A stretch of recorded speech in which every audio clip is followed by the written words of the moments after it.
허락하시는 말씀 요한복음 11장 28절에서 38절까지 말씀이 되겠습니다. 요한복음 11장 28절에서 38절까지 말씀입니다.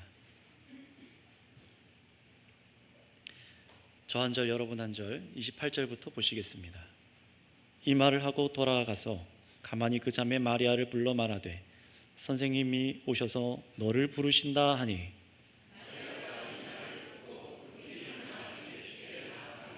예수는 아직 마을로 들어오지 아니하시고 마르다가 맞이했던 곳에 그대로 계시더라.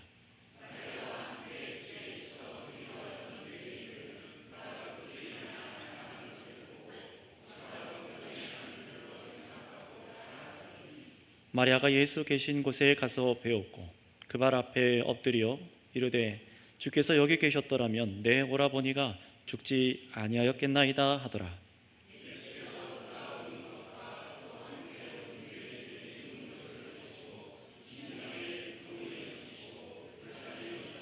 이르시되 그를 어디 두었느냐 이르되 주여 와서 보옵소서 하니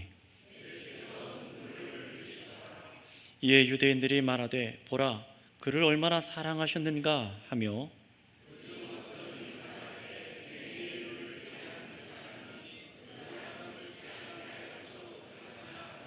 이에 예수께서 다시 속으로 비통히 여기시며 무덤에 가시니 무덤이 굴이라 돌로 막았거늘. 아멘.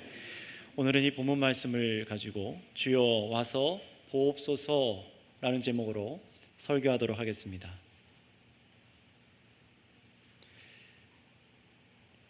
여전히 죽은 나사로의 장례식이 한창 진행되고 있습니다.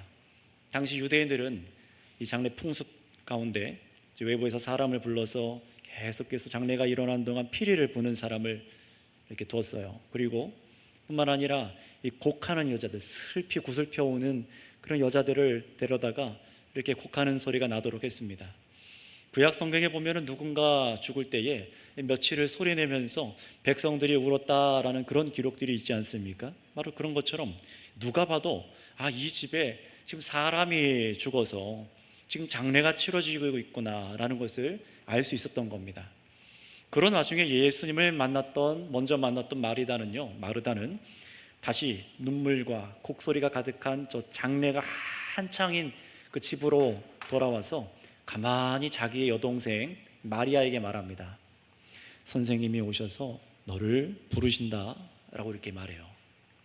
예수님이 오셨고 자신을 부르신다는 말을 듣고 즉시 이 마리아가 일어나서 장례식 자리에서 빠져나와 그 슬픔과 그 죽음이 있는 그 자리를 빠져나와서 예수님께로 갑니다.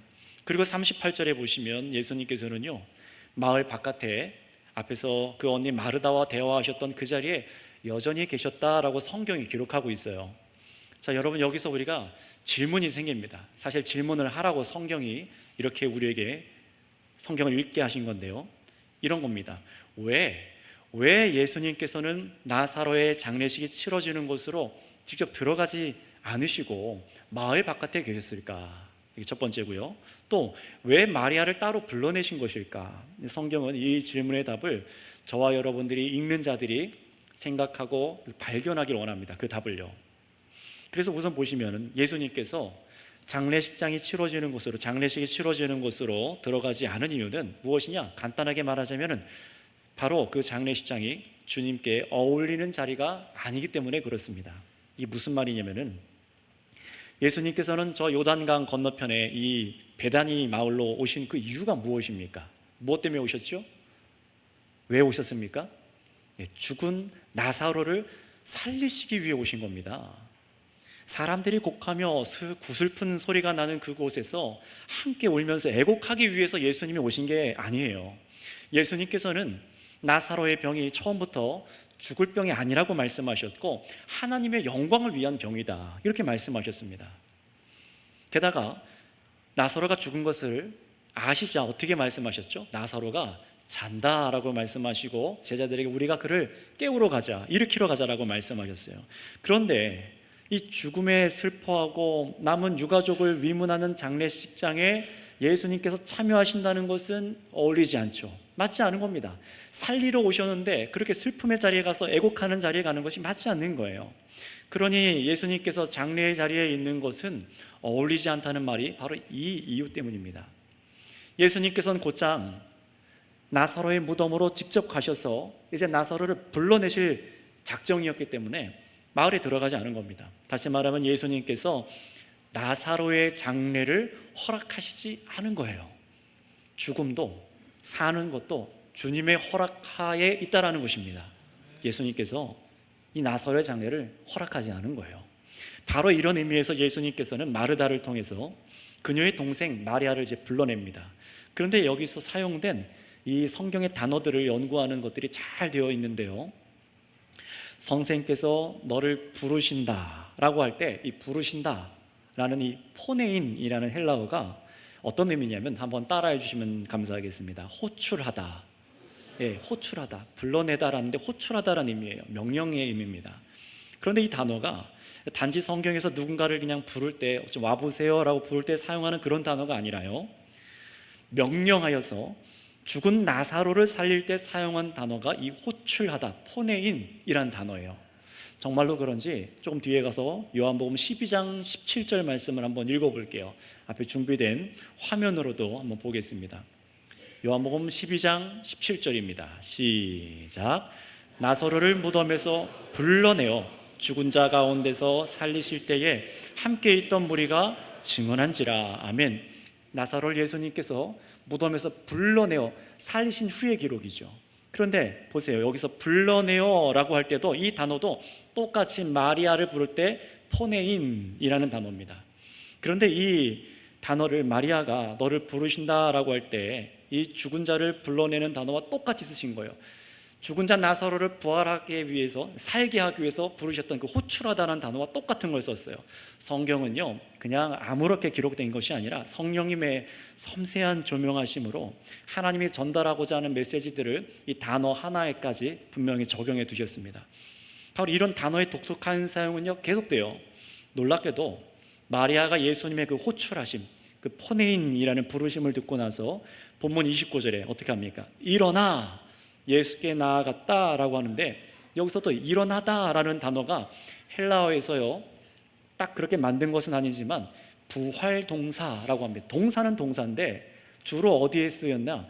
예수께서 부활할 때 쓰였다라고 해서 그걸 부활 동사라고 해요. 그래서 일어나다라는 것이 부활 동사라고 성경에서 사용이 됩니다. 우리나라의 말에는 없는 거죠.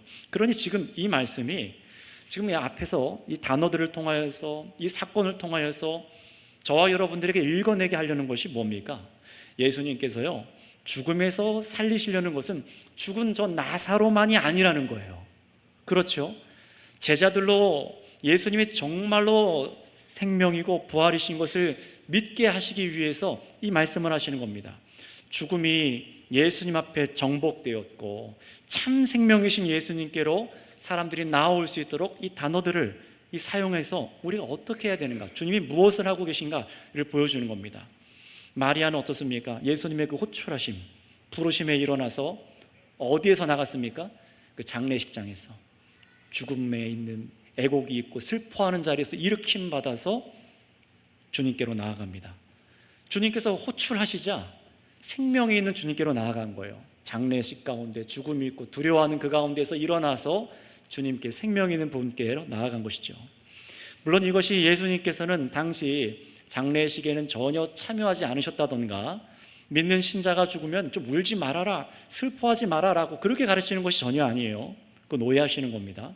분명히 우리 신자들에게는, 예수님을 믿는 사람들에게도 죽음이 있지 않습니까? 몸의 죽음을 반드시 경험하는데, 이 죽음은 이 세상의 믿음의 경주를 끝내고 장차 우리 주님의 품에 안기는 그런 통과하는 문과 같은 것이죠. 그럼에도 죽음에는 여러 가지 감정들이 섞여 있잖아요. 단절이 가져오는 슬픔과 아린 심정들을 막을 수는 없습니다. 예수님께서도 그런 감정을 막으신 건 아니에요. 그러니 예수님께서 지금 유족들에게 나사로 오빠의 죽음을 슬퍼하는 것을 꾸짖으시거나 그 감정이 잘못됐다라고 교훈하시는 것이 아닙니다. 제자인 이 마리아에게 부활 생명이 바로 예수님 자신에게 있음을 믿게 하시기 위해서 이렇게 마리아를 호출하신 거예요. 다시 말하면 죽음의 두려움과 불신의 자리에서 믿어서 영생을 얻도록 주 앞에로 나아오도록 부르신 것입니다. 여러분, 이것을 잘 기억하시면서 말씀을 들으셔야 돼요. 사실 사람들은 이런 생각을 했지 않겠습니까? 예수님이 나사로를 사랑하신다고 했는데, 사랑하는 친구인데 어떻게 그가 이 나사로를 죽게 만들 수 있을까? 예수님의 실수로 치료 시기를 놓치신 것 아닐까? 아니면 이 나사로의 병은 도통 고칠 수 없는 병이었을까? 이렇게 예수님을 비난하거나, 아니면은 나사로에게 화살을 돌려서 그가 죽을 만해서 죽었겠지, 그렇게 비난하는 사람들도 분명히 있었을 겁니다. 그러니 나사로의 죽음은요, 사랑하시는 자를 죽게 만든 예수, 치료하지 못한 예수라는 그런 오명을 줄 수 있는 그런 장례식이었던 겁니다. 예수님께서는 마리아를 그런 불신의 자리에서, 예수님을 믿지 못하는 자리에서 빠져나오도록 해방되어서 불러내신 것이죠. 거기서부터 나오라는 겁니다. 그렇다면 마리아는 주님의 부르심에 일어나 나아가서 어떤 행동과 말을 했을까요? 우리 본문의 32절을 통해서 읽고 확인해 보겠습니다. 32절 읽어볼까요? 시작. 마리아가 예수 계신 곳에 가서 배웠고 그 발 아래 엎드려 이르되 주께서 여기 계셨더라면 내 오라버니가 죽지 아니하였겠나이다 하더라. 아멘. 자신의 언니 마르다가 했던 말을 지금 그대로 하고 있어요. 주께서 여기 계셨더라면 내 오빠가 죽지 않았을 것입니다. 여러분, 근데 이 말의 의미는요, 마르다와는 다르지 않아요. 사실 똑같은 말을 한 거예요. 믿음의 말인 동시에 책망의 말이 사실 좀 섞여 있어요. 물론 마르다처럼, 그러나 주께서 무엇이든지 하나님께 구하는 것을 하나님이 주실 줄 믿습니다라는 그런 믿음의 직접적인 얘기를 이 마리아는 하지 않지만, 마리아는 그에 준하는 행동을 하고 있는 것을 성경에 기록해 뒀잖아요. 그게 뭡니까? 바로 예수님 발 앞에 엎드리는 것입니다. 여러분, 이게 무슨 장면이죠? 생각해 보세요. 이 마리아가 예수님을 그냥 책망만 하고 믿음 없이 그냥 불신해서 예수님을 꾸중하려고 했으면 어떻게 했을까요? 엎드리는 게 아니라 고개를 꼿꼿이 들고 왜 이제 와서 우리 오빠를 죽게 했습니까? 이렇게 하지 않겠어요? 쏘아붙이지 않았겠어요? 고개를 뻣뻣이 들고 눈을 똑바로 마주치면서 그러지 않았겠습니까? 그런데 마리아를 보세요. 예수님의 발 앞에 엎드려요. 엎드려서 이 말을 합니다. 여러분, 이미 이 요한복음보다 먼저 기록된 이 복음서 순서상대로 마가복음, 마태복음, 누가복음에는요, 이 마리아는 늘 예수님의 발 아래에 엎드린 여인으로 그렇게 기록되어 있어요. 그리고 곧 우리가 보실 요한복음 12장에 가서도 또다시 마리아는 예수님의 발 앞에 엎드려서 향유를 붓는 장면을 우리가 보게 될 겁니다. 따라서 마리아는요, 지금 어떤 상태입니까? 슬픔에 가득 차서 막 감정이 막 요동하고 있는데, 그 감정 때문에 조금의 원망 섞인 마음이 있음에도 불구하고 마리아는 어떻게 했습니까? 예수님과 자신의 자리를 바꾸지 않았어요. 예수님과 자신의 자리를 분명히 한 겁니다. 무엇입니까? 마리아 자신은 엎드려서 우리를 위해 대신 죽으실 예수님의 발 앞에 엎드려서 주를 경배합니다. 예배의 의미예요. 이게 예배입니다. 그리고 예수님은 늘 그녀에게 경배받는 주인의 자리에 그녀 앞에 서 계세요. 여러분, 따라서 마리아 역시 예수님께서 자신의 오빠를 살릴 기회는 이미 지나가 버렸으나 그럼에도 엎드려서 어떻게 하는 겁니까? 예수님이 여전히 경배받으셔야 될 하나님의 아들이라는 것을 끝까지 믿고 그 믿음의 태도를 잃지 않은 것입니다. 감정에 흔들리는 중에도 자기의 자리를 이탈하지 않는 거예요. 여러분, 이런 성도님들이 되시기 바랍니다. 나의 감정에 의해서 죽음이란 것까지 막 몰려올 때 얼마나 요동하겠어요. 그때도 나의 자리를 이동하지 않는 거예요. 성도 여러분, 예수님의 자리와 우리의 자리가 어떠해야 되는지를 지금 보세요. 신앙인이라 할지라도 우리는 예상하지 못한 절망을 마주하게 되잖아요. 심지어 죽음이 들이닥치는 순간이 옵니다.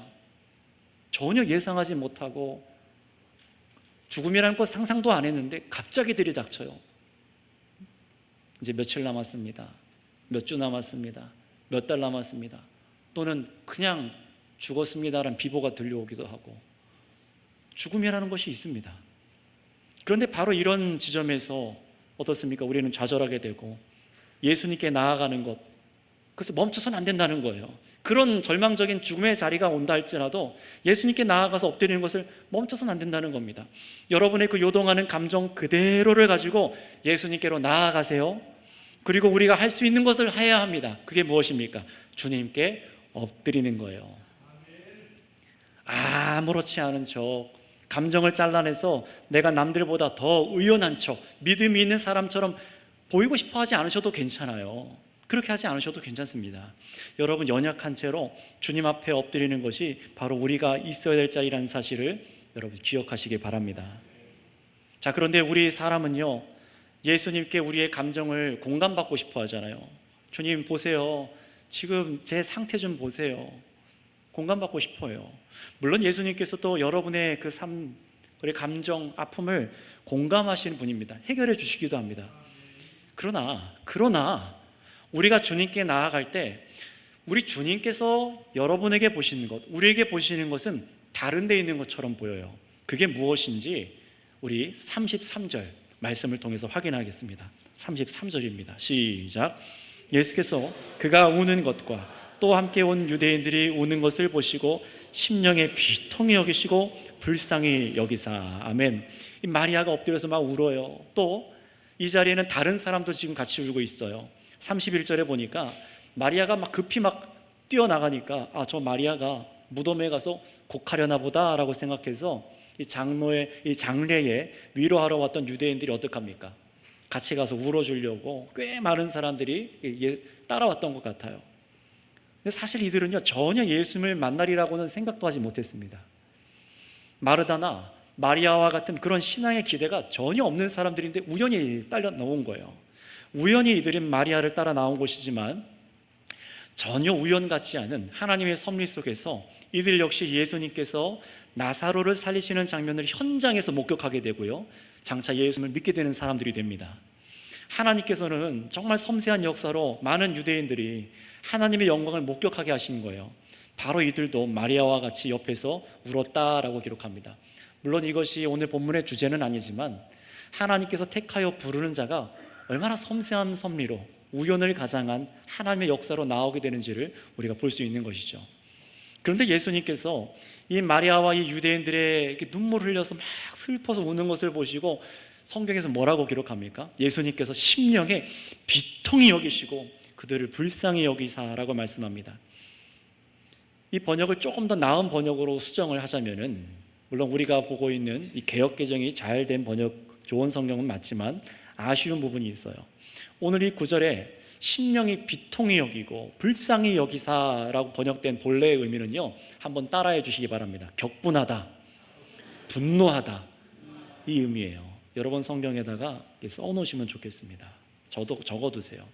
영어 번역 역시 아쉽게도 이런 분노에 가까운 그런 의미를 가진 단어인데 그걸 그냥 약화시켜서 고뇌하다, 예수님께서 분노하시는 건 뭔가 좀 어울리지 않는 것 같았나 봐요. 그래서 고뇌하다 이렇게 영어에 번역해뒀지만 처음 라틴어 성경을 독일어로 번역한 루터 역시 이 단어를 분노하다라고 옳게 번역해뒀어요.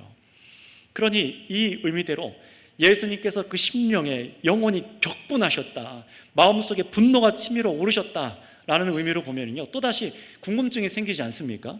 아니, 왜 마리아가 우는 것을 보고 막 마음에 격분하시고 분노가 치밀으셨을까? 막 같이 슬퍼서 우는 게 아니라 왜 마음에 분노하셨을까? 성경은요, 예수님께서 어떤 이유에서 분노하시고 또 뒤에 가서 눈물을 흘리셨는지를 명시적으로 기록해 두진 않았지만 성경 이 원어에, 헬라어 원어에 약간의 힌트가 있어요. 이 마리아와 유대인들이 이 장례식동에 슬퍼서 눈물 흘리는 것과 예수님께서 눈물 흘리시는 것을 헬라어로 다른 단어로 기록해뒀습니다. 아주 독특해요. 똑같이 우는 건데 다른 단어로 기록해뒀어요.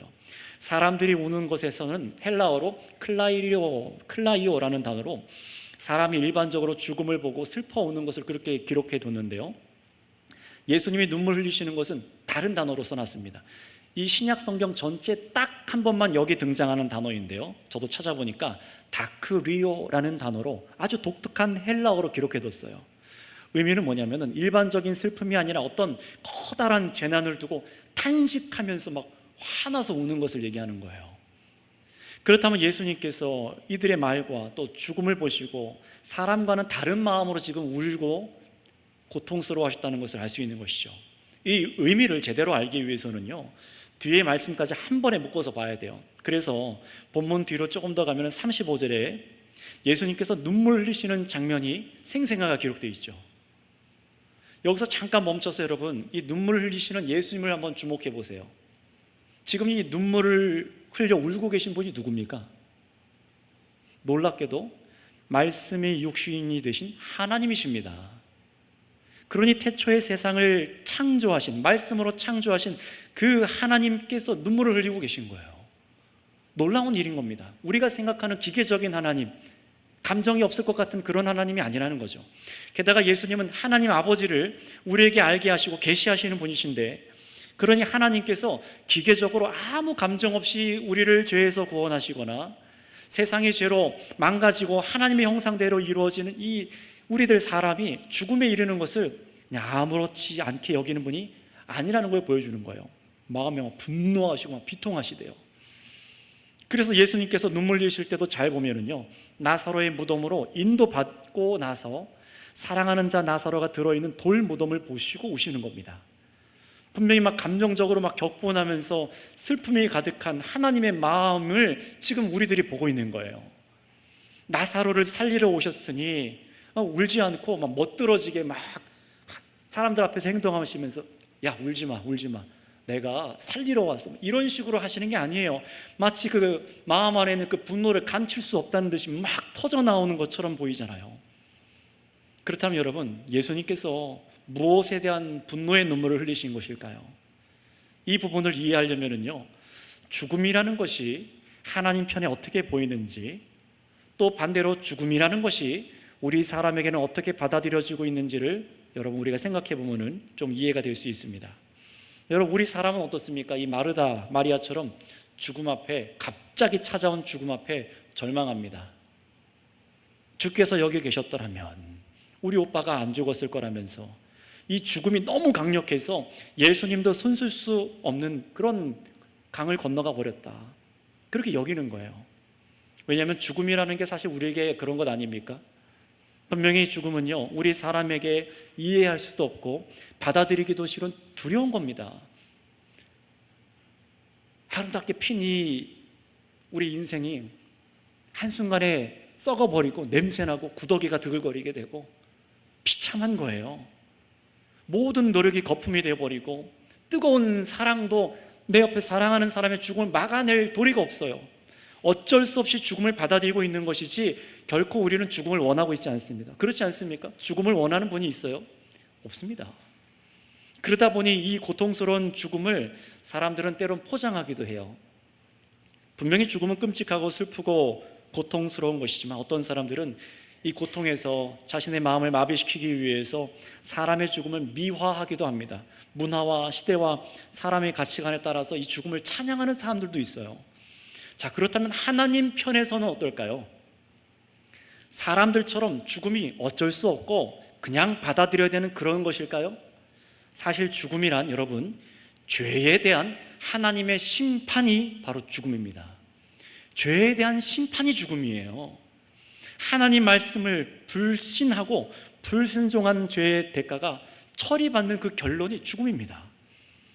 그러니 죽음은요, 우리 사람의 죄와 떼어놓고 생각할 수 없는 거예요. 하나님께서 이 세상을 창조하시고 나서 창세기에 뭐라고 말씀하죠? 보기 좋았더라. 너무나 기뻐하신 이 세상 속에 전혀 안 어울리는 것이 껴들어왔으니 그게 뭡니까? 죄와 죽음입니다. 하나님께서 이 죄와 죽음을 어떻게 보실지를 생각해 보세요. 하나님께서 통치하시는 이 세상은, 영생하신 하나님이 통치하시는 세상은 어떻습니까? 우리 사람도 하나님과 같이 영생하여서 생육하고 번성하여 땅을 정복하고 다스리도록 우리를 그렇게 지으셨는데, 사람이 가지고 들어온 죄, 그 약속을 거절한 죄로 인해서 죽음이 들어왔어요. 하나님의 약속이 멈추는 것 같아요. 어떻게 생육하고 번성합니까? 죽음이 있는데요. 어떻게 영원히 주님을 찬양합니까? 죽음이 있는데요. 하나님 편에서는요, 우리 저와 여러분들이 겪을 몸의 그 죽음은 사라져야 되는 것입니다. 죽음은 하나님의 형상대로 지어진 우리에게 여러분 당연한 것도 아니고 처리해야 할 것으로 보시는 거예요. 그러니 사실 죽음은 사람이 아름답게 미화해서 찬양할 수 있는 것도 아니고 외면할 수 있는 것도 아니고 그저 받아들여야 될 당연한 것으로 여러분 보시면 안 됩니다. 그렇기 때문에 바로 이 죄와 사망, 곧 죽음을 처리하기 위해서 예수님께서 이 세상에 오신 것입니다. 이것이 목적이에요. 사랑하는 자들 속에 있는 그 불신의 죄, 믿지 않으면 영생이 없기 때문에 믿지 않는 그 불신의 죄, 우리의 죄가 가져온 죽음에 격분하시는 겁니다.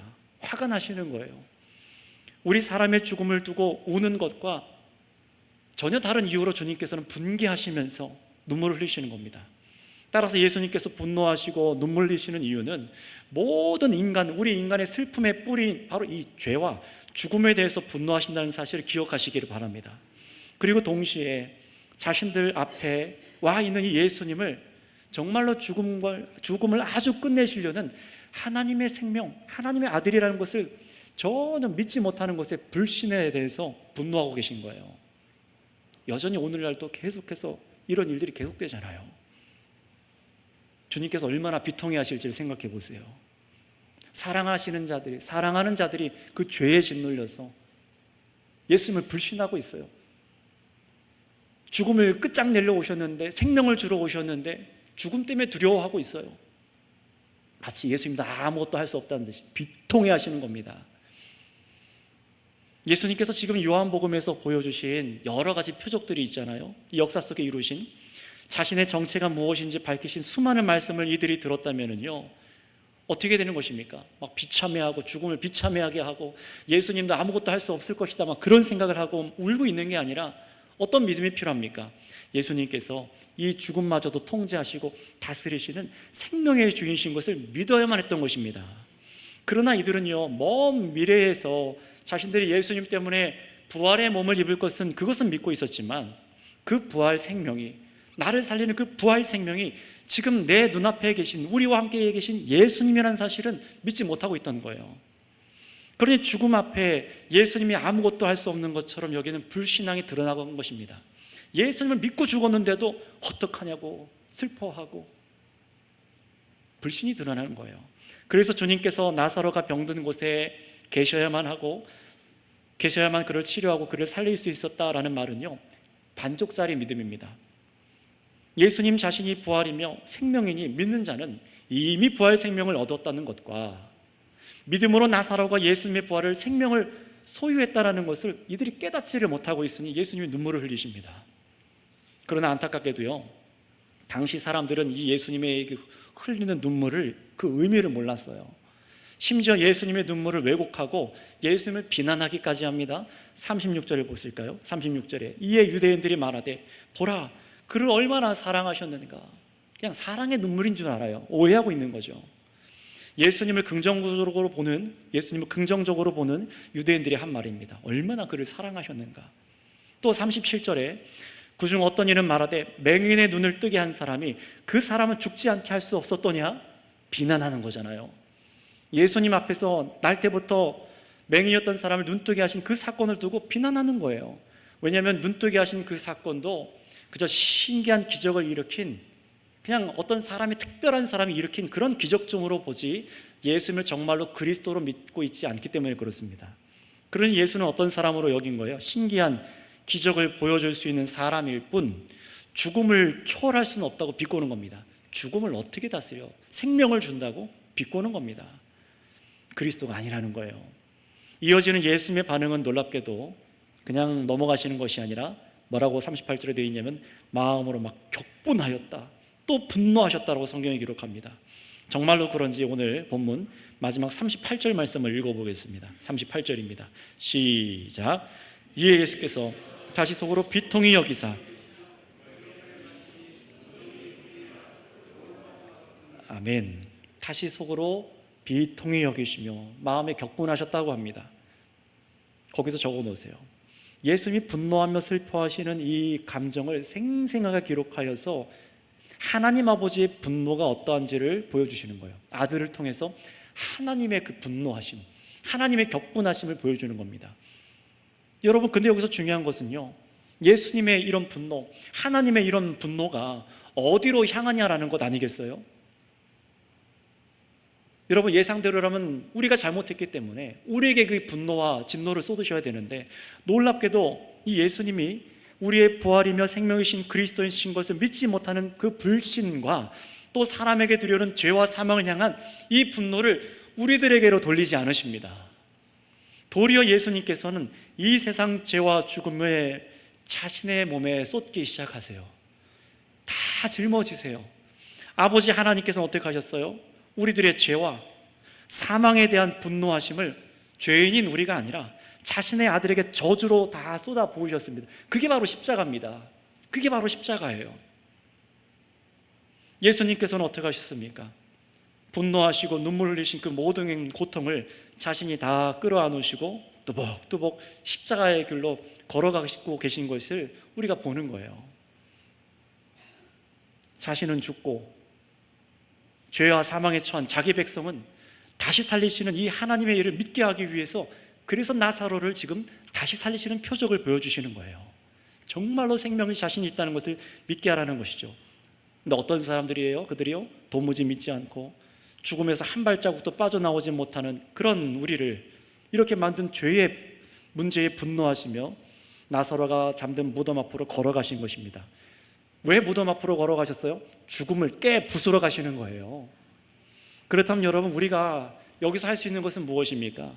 이런 우리가 주님의 은혜를 받아야만 우리도 저 지옥 심판을 피하고 정말 우리가 살 수 있는데, 이 은혜를 받기 위해서 우리가 할 수 있는 것이 무엇입니까? 그것이 무엇인지 우리 34절 말씀을 읽고 확인해 보겠습니다. 34절입니다. 시작. 이르시되 그를 어디 두었느냐? 이르되 주여 와서 보옵소서 하니. 아멘. 이런 은혜를 받기 위해서 마리아와 마르다가 할 수 있는 것은 딱 한 가지밖에 없었어요. 와서 보세요. 뭘 보라는 것입니까? 무덤이죠.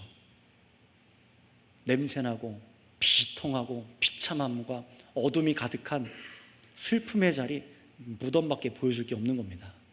와서 보세요. 여러분, 사실 이것이 죄와 죽음에 갇힌 사람이 예수님께 할 수 있는 전부예요.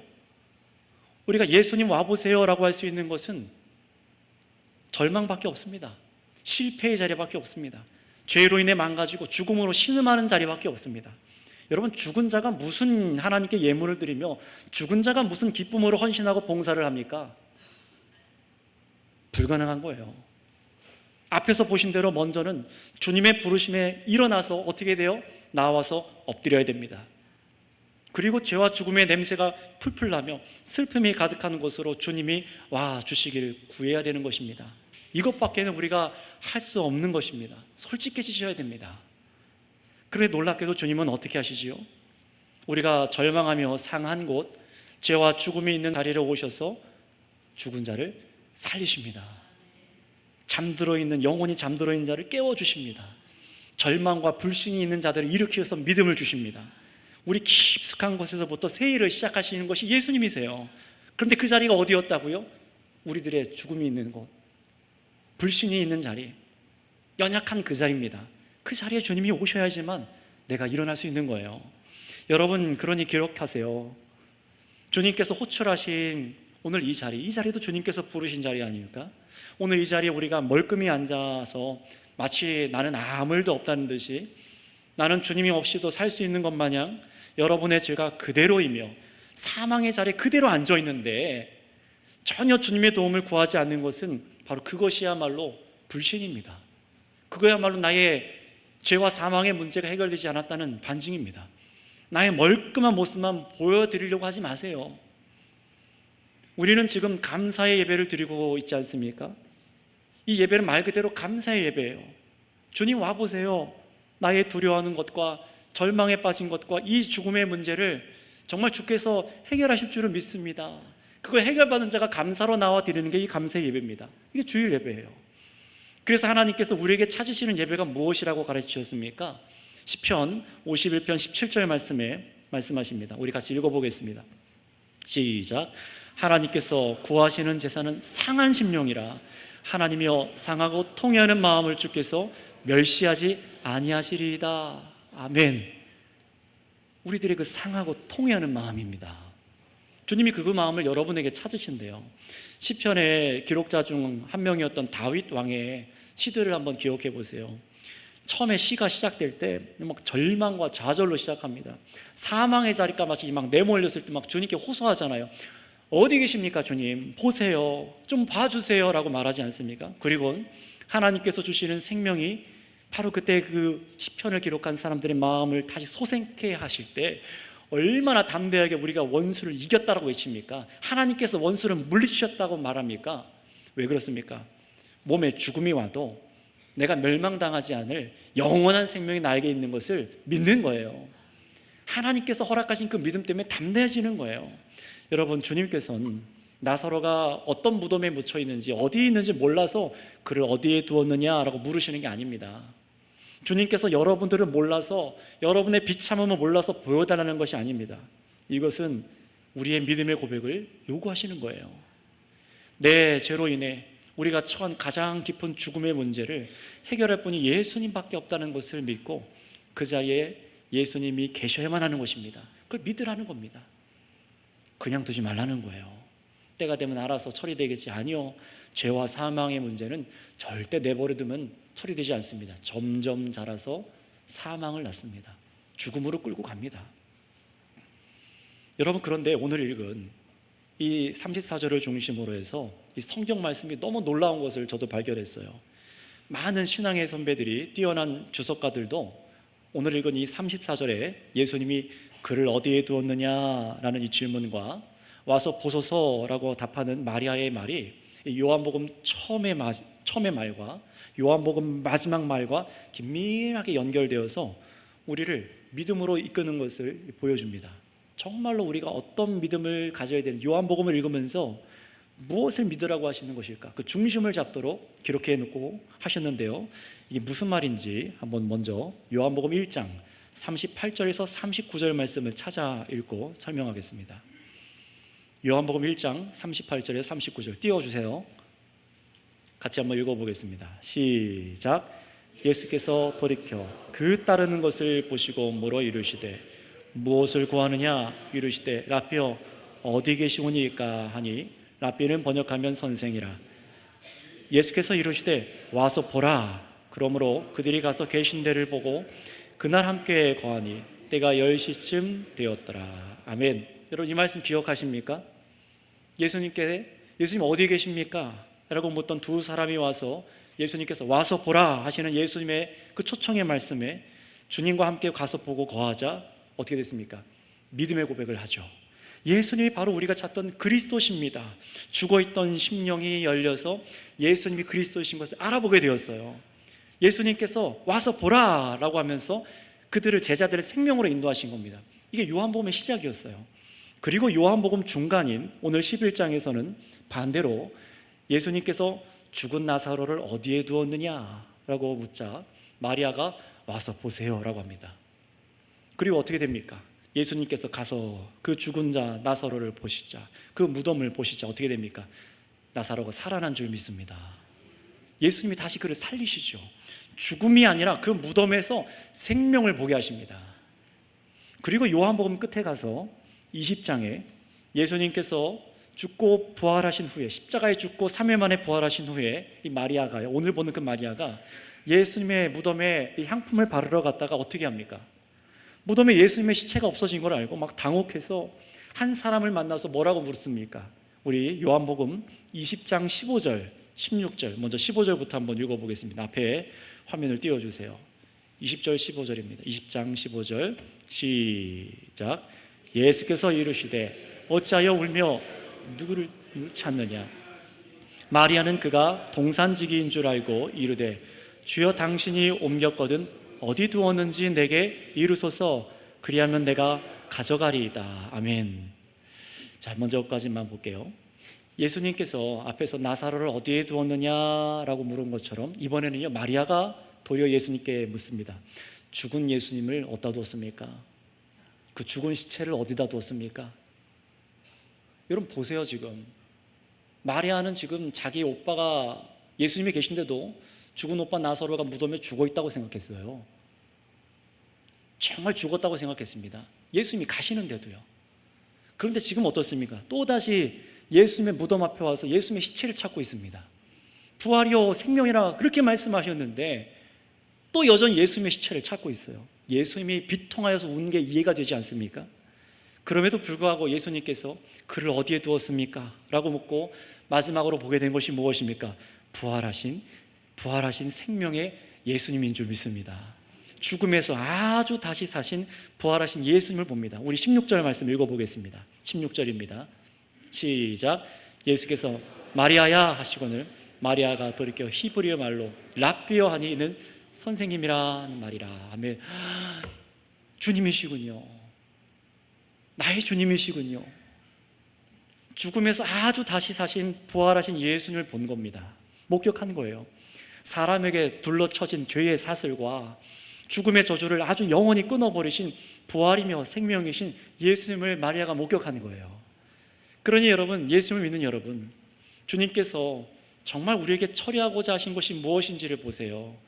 지금 요한복음 처음부터 마지막까지 이 맨 처음, 맨 마지막 말이 마치 메아리 치듯이 와서 보라. 어디 있습니까? 바로 그 요한복음 죽음의 중간에서 나사로 사건을 통하여서 정말로 생명과 정말 그 죽음을 통제하는 그 권세가 누구에게 있는지를 보라고 말씀하시는 거예요. 요한복음을 읽어가는데 그 맥락을 놓치지 말고, 주제를 놓치지 말고 가장 중요한 것이 무엇인지를 보라는 겁니다. 정말로 하나님께서 우리에게 주시고자 하는 것이 무엇인지를 보라는 거예요. 여러분, 우리가 예수님을 모셔서 보세요 해야 될 것이 그렇다면 무엇입니까? 바로 우리 사람이 죄로 인해 처한 죽음입니다. 말하고 싶지 않고 그냥 먼 훗날 오겠지 하는 그게 아니라 그 죽음을 주님 앞에 봐주세요, 처리해달라고 기도해야 되는 거예요. 하지만 우리는 주님이 좀 봐주셨으면 하는 게 보통은 뭡니까? 여러분의 삶의 어떤 문제, 사람 관계, 여러분 안의 감정, 일, 학업, 이 세상의 삶에 대한 그런 것들 주님께서 봐주셔서 해결해 주기를 원치 않습니까? 물론 다 중요합니다. 그러나 죽음의 문제 앞에서는 다 사소한 것입니다. 그렇지 않습니까? 죽음의 문제 앞에서는 다 사소한 거예요. 성도 여러분, 여러분이 주님을 영접하여 보기 원하는 것이 무엇인가요? 생명이어야 되는 거예요. 그러나 안타깝게도 이 마르다와 마리아, 저 유대인들은 참으로 예수님이 우리의 부활이심을 믿지 못하고 죽음의 문제를 끝장내실 참 부활이요 생명이심을 이때는 믿지 못했습니다. 여러분, 그러나 우리는 믿음에 이르러야만 합니다. 이들이 장차 이르렀던 그 믿음에 이르러야 돼요. 똑같은 믿음이 우리에게 필요합니다. 그러니 우리 역시 이 죽음의 문제를 제쳐놓고 예수님을 믿을 수는 없어요.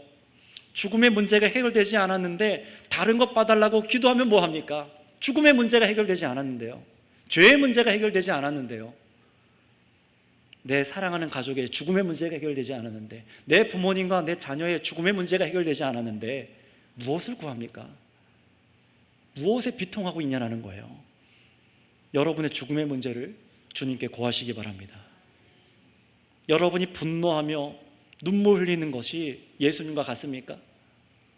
죄와 죽음의 문제 앞에 비통해하면서 죽은 나의 냄새나고 이 썩은 그 실체를 예수님께 보여드리셨습니까? 아무렇지도 않은 척 그냥 앉아 있으십니까? 정말로 거듭남의 영생을 내 안에서부터 해결받지 않고 정말 죽음에서 자유해진 그 기쁨, 구원받은 감격 전혀 없이 그렇게 교회를 왔다 갔다 하고 있지는 않으십니까? 또 부활하신 예수를 만났나 돌아보세요. 여러분 정말 살아나셨습니까? 주님께서는 여러분이 그 죽음의 문제를 해결받기를 원하십니다. 또 부활 생명을 얻은 자로, 죽음을 해결받은 자로 이 세상을 능히 이기며 기쁨으로 살아가길 원하고 계세요. 그 믿음, 그 소망을 갖고 살아가길 원하고 계십니다. 따라서 생명의 말씀이 있는 이 교회로, 주님의 몸된 교회로 나오신 여러분, 또 이미 믿는 성도 여러분, 오늘 이 시간, 오늘 말씀을 듣고 나서 이 한 주간 동안, 아니 여러분의 죄와 죽음의 문제를 아직 해결받지 못하신 분들, 끝까지 여러분을 호출하신 예수님의 음성에서 음성을 듣고 일어나시기 바랍니다. 그리고 예수님 발 앞에 엎드리세요. 그냥 마음만 생각만 그래야지만 하는 게 아니라 정말로 예배의 자리에서 주 앞에 엎드려서 기도하세요. 그리고 우리가 슬퍼하는 죽음의 문제가 예수님 안에서 영원히 해결받는 은혜를 맛볼 때까지 그 은혜를 구하시기 바랍니다. 주님께서 다 해결하셨구나, 정말로 믿음이 부어지기까지 그 발 앞에 엎드리시고 여러분의 그 죽음의 문제를 아뢰시길 바랍니다. 여러분, 그러기 위해서 다른 어떤 것보다 주님께서 마음에 분노하시고 눈물 흘리시는 여러분의 불신, 죄와 죽음에 처한 우리의 처지를 와서 보세요라고 기도하세요. 그리고 불쌍히 여기사 건져주시길 기도하시기 바랍니다. 여러분 자신만이 아니라 여러분의 사랑하는 가족들, 이웃을 위해서도요. 그래서 죽음에 두려워 떨던 사람들과 이미 이 자유를 얻은 성도가 누릴 영원한 생명의 기쁨이 오직 예수님께만 있다는 사실을 깨달아서 믿어져서 그 은혜를 즐거워하면서 살아갈 수 있는 우리 선교교회 모든 성도님들 되시기를 바랍니다. 기도하겠습니다. 이 시간 함께 기도하겠습니다. 여러분, 우리가 정말로 바라야 될 것이 무엇입니까? 정말 이 냄새나고 추한 죄의 결과인 죽음이 우리 가까이 있으나 우리는 여기에 민감하지 않습니다. 그냥 죽는 거겠지. 여러분, 그러나 하나님은 그렇게 보지 않으셨어요. 우리 예수님은 거기에 비통해 하시고 우셨습니다. 우리도 그래야 된다는 거예요. 해결받아야 된다는 겁니다. 여러분, 구원의 감격은 어디서 느낍니까? 이 죽음에서부터 자유로워지는 것 아니겠습니까? 죄의 심판에서부터 자유로워지는 것 아니겠습니까? 가장 기쁨이 여기에 있는데 무엇으로 예수님을 섬기고 있습니까? 요한복음에서는 이 전체를 통해서 정말 우리가 이 죽음에서 자유해지는 것이 정말 우리가 필요한 생명의 일이라고 가르치는데 우리의 마음이 어디 있으신지요? 여러분, 이 시간 기도하시면서 주님, 내가 주님 발 앞에 엎드리기 원합니다. 나를 불러주셨사오니 내가 주 앞에 엎드리기 원합니다. 참으로 나의 이런 비통함과 이 죄악을 보시고 나를 건져내어 주시고 일으켜 세워 주실 분이 말씀에서 오늘 보여주신 예수님밖에 없으십니다. 십자가에 죽고 부활하신 예수님밖에 없으심을 내가 믿습니다라고 기도하세요. 그리고 이 은혜를 이미 누리고 있는 분들 역시 기도하세요. 정말 이 놀라운 생명의 영생의 구원을 받았음에도 뜨뜻미지근하게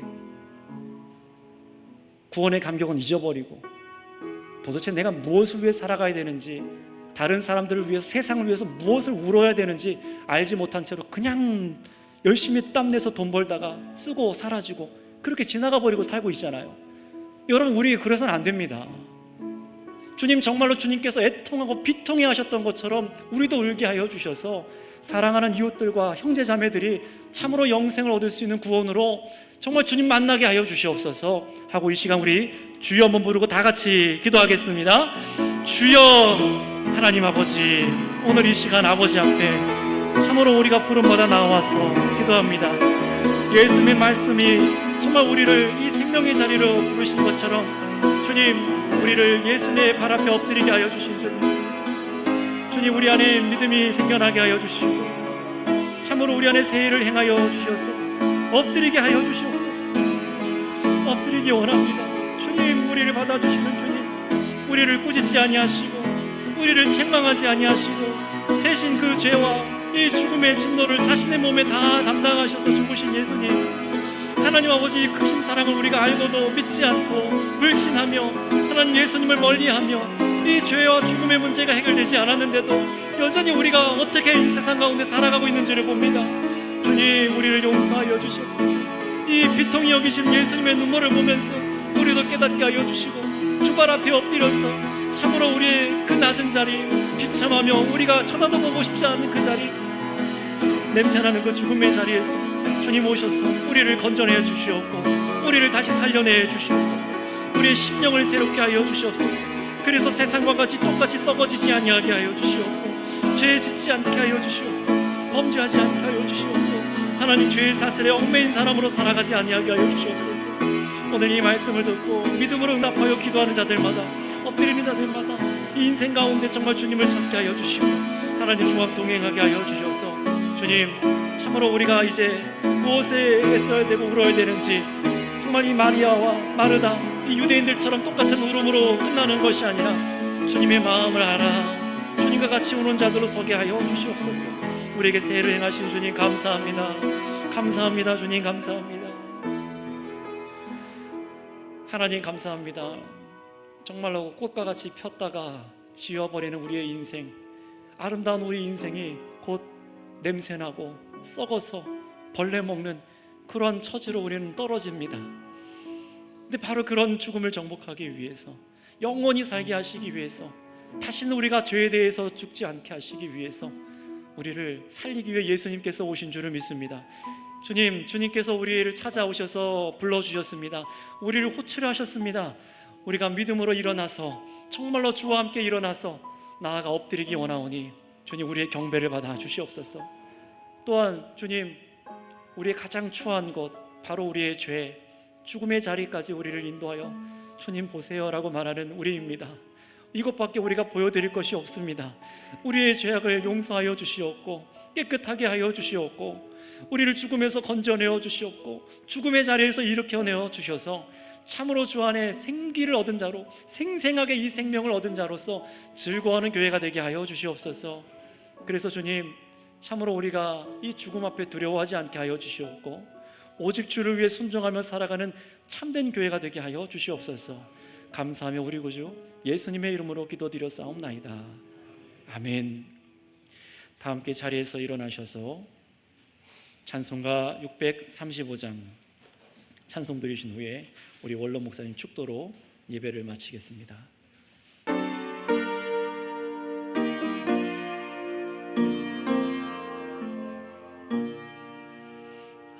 하늘에 계신 아버지, 이름 거룩하사 주님 나라 임하시고 뜻이